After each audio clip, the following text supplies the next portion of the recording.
When the brothers stumbled upon an old shed tucked away on their new property, they froze.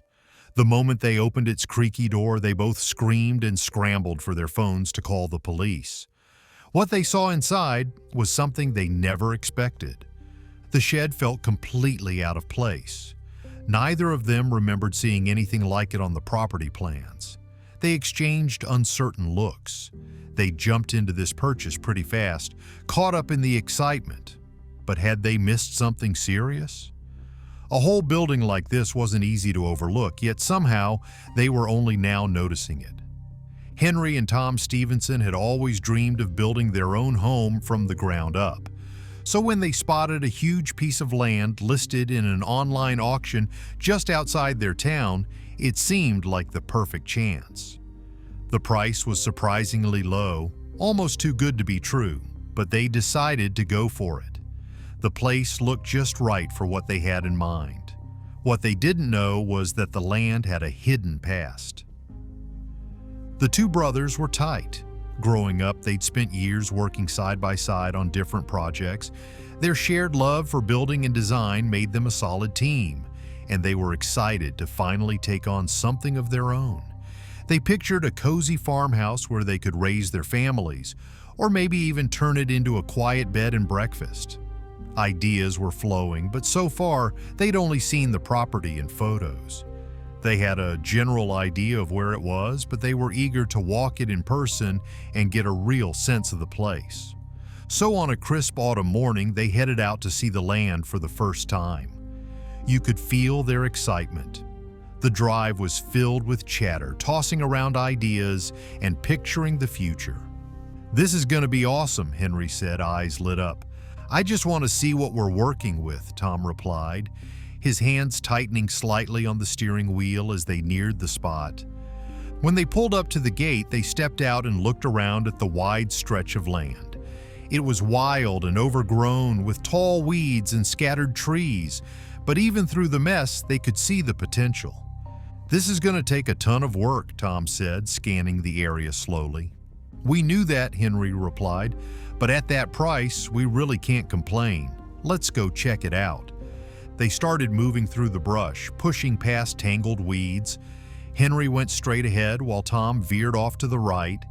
A massive tree loomed over the area, casting a long shadow across the ground. Squinting into the sunlight, Tom caught sight of something hidden in the shade. It didn't quite look natural. Stepping closer, he realized it was a shed, a whole structure, just sitting there. Calling Henry over, Tom pointed toward the strange building with a knot of concern in his stomach. Henry's face mirrored the same confusion as soon as he saw the shed. Without saying much, they both started walking toward it. The old rust-covered shed hadn't shown up on any of the paperwork or maps they got when they bought the land. What could be inside? It could be something amazing, or something really bad.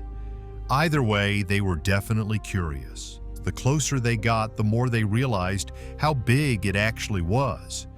That tree had been hiding it really well from the road. No one just driving by would have ever seen it. And now that it was right in front of them, their curiosity was in overdrive. Tom stepped up first and walked to the front where two large doors stood shut. "Do you see another way in? These main doors are completely locked," he said, tugging at a thick rusted chain looped through the handles. They couldn't help but wonder why the real estate agent never mentioned anything about this shed. It looked like someone had once gone to great lengths to secure it, yet now it was falling apart. Wanting to help, Henry circled around the building, searching for another way inside.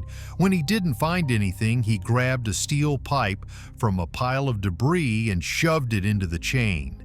It felt a little wrong, but it was technically their property now. After a few strong pushes, they heard the chain snap. It dropped to the ground in a loud, clattering mess of rust.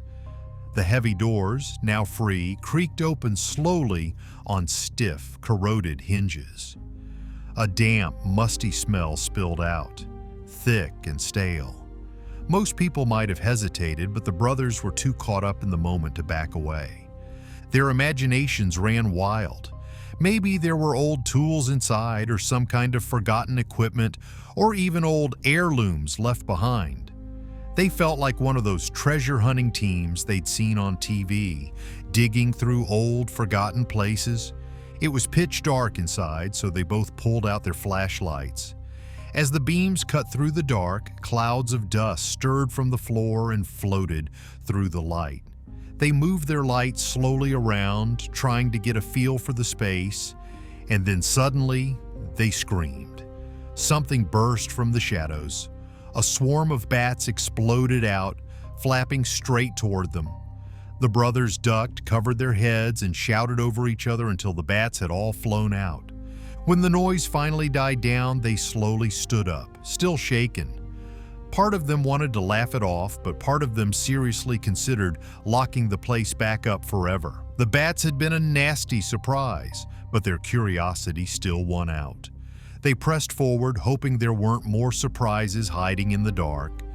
They spotted several large boxes stacked in one corner. Some had small padlocks, kind of like the one that had been on the shed.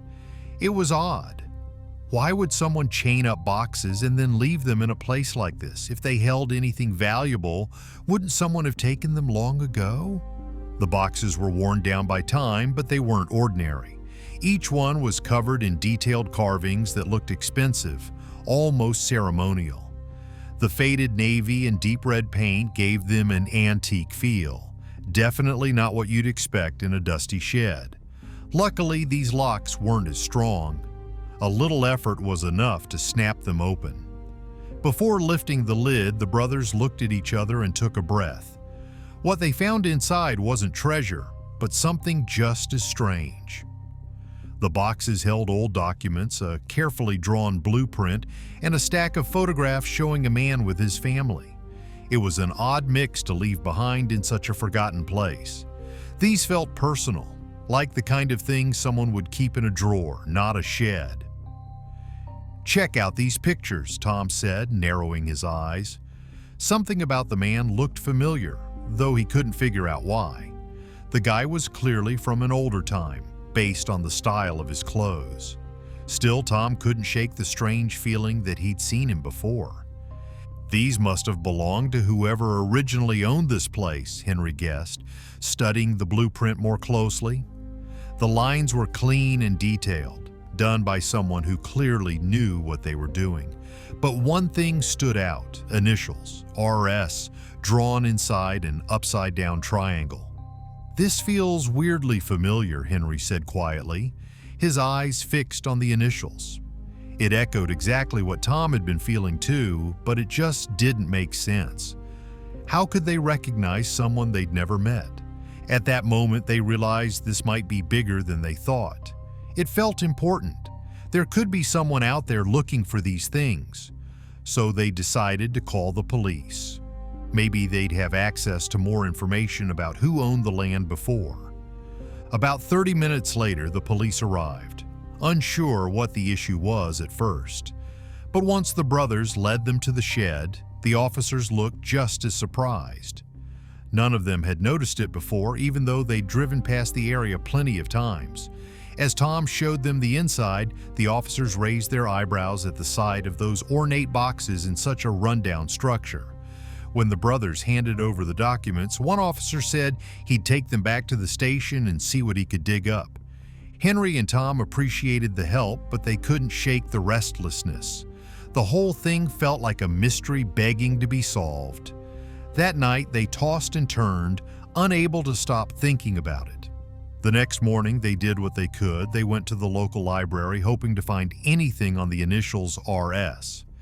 After hours of searching, they left empty-handed, not a single mention.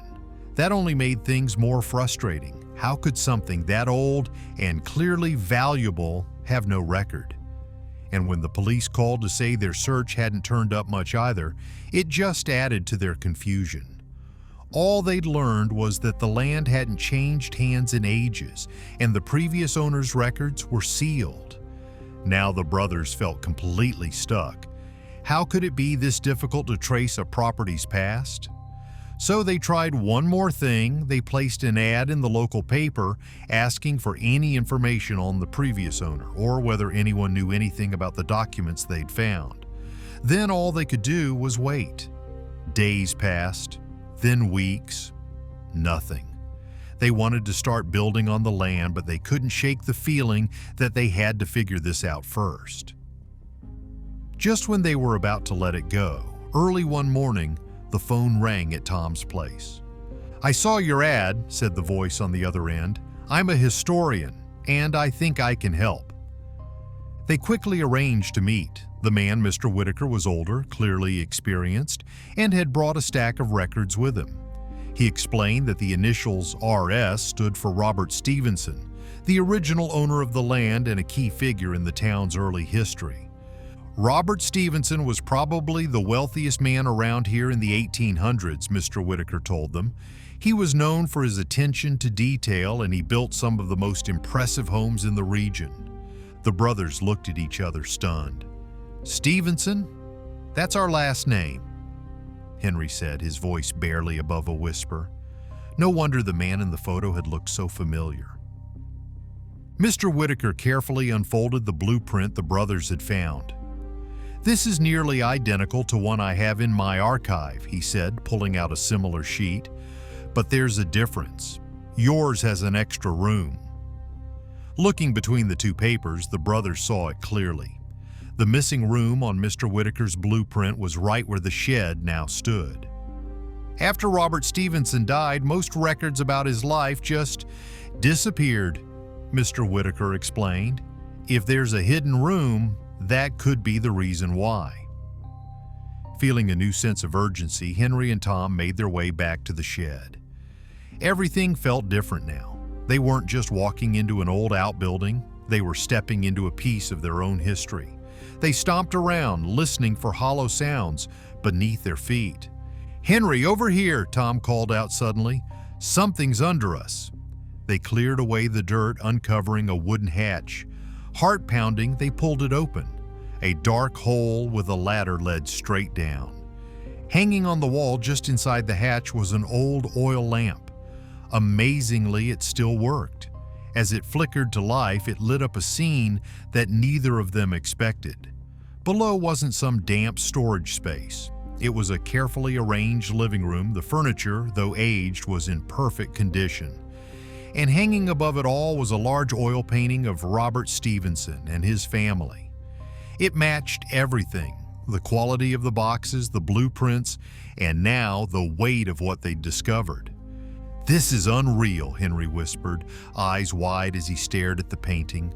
While studying it closely, Henry noticed a small corner of fabric that looked loose. He glanced at Tom, and both of them paused. It felt like something out of a childhood movie. Still, curiosity got the best of them. Tom took a deep breath and gently pulled at the fabric. To their surprise, it peeled back with ease, revealing something tucked just behind the frame. Hidden beneath the canvas was an old key and a wax-sealed letter marked with the same upside-down triangle. Both of them felt their hands tremble with anticipation. It really did feel like something out of a treasure hunt. Carefully, they opened the letter, unsure of what they'd find. What it said gave them chills. "If you've discovered this room and are reading this, then you are of my bloodline. With this key, you are entitled to the wealth of the Stevenson family." Henry read out loud, his voice shaking slightly. Following the letter's message, they used the key to open a small hidden compartment tucked away behind the painting. Inside were stacks of gold and silver coins, piled high. For a moment, neither of them could speak. The room went silent, except for their breathing as the full weight of what they had uncovered began to sink in. They weren't just lucky land buyers, they were descendants of Robert Stevenson himself. Somehow they'd stumbled straight into their own family's hidden past. "We have to call the police," Tom said, barely able to get the words out. As they waited, both of them sat quietly, stunned. Their world had just changed in the space of a few hours. When the officers returned, the mood was tense but focused. They carefully documented everything, walking through the shed, the hidden room, and inspecting the treasures. The brothers explained everything from start to finish, including the historian's involvement and the sealed letter. At first, the officers looked skeptical, but Mr. Whitaker's presence and the detailed documents helped confirm the story. The entire collection was photographed and secured for further evaluation, and the brothers quickly became local news. With their newly discovered inheritance, Henry and Tom made a decision. They would rebuild Robert Stevenson's home using the exact blueprints he had left behind. It took 2 full years of dedication and patience, but they stuck to every detail, honoring their ancestors' original design. The new home wasn't just a building, it was a tribute to the legacy they'd uncovered. They even restored the secret room, preserving it exactly as they'd found it, a quiet tribute to the man who had unknowingly brought them home. Mr. Whitaker continued to help them trace their family history. Piece by piece, they confirmed everything. Robert Stevenson truly was their direct ancestor. The entire journey became a well-known story in the town, inspiring others to dig into their own family roots. The idea that Henry and Tom had grown up so close to land that was secretly theirs the whole time amazed everyone, especially them. In the end, the shed didn't just hold old furniture or forgotten junk. It held answers about where they came from, who they were, and what they could build moving forward. Henry and Tom felt incredibly lucky. Taking a chance on that land had changed their lives in a way they never could have imagined. What would you have done if you'd found that old shed? Would you have opened it? Share your thoughts in the comments below. And if you enjoyed this story, don't forget to like, subscribe, and share it with someone who loves a good mystery. Thanks for watching. See you next time.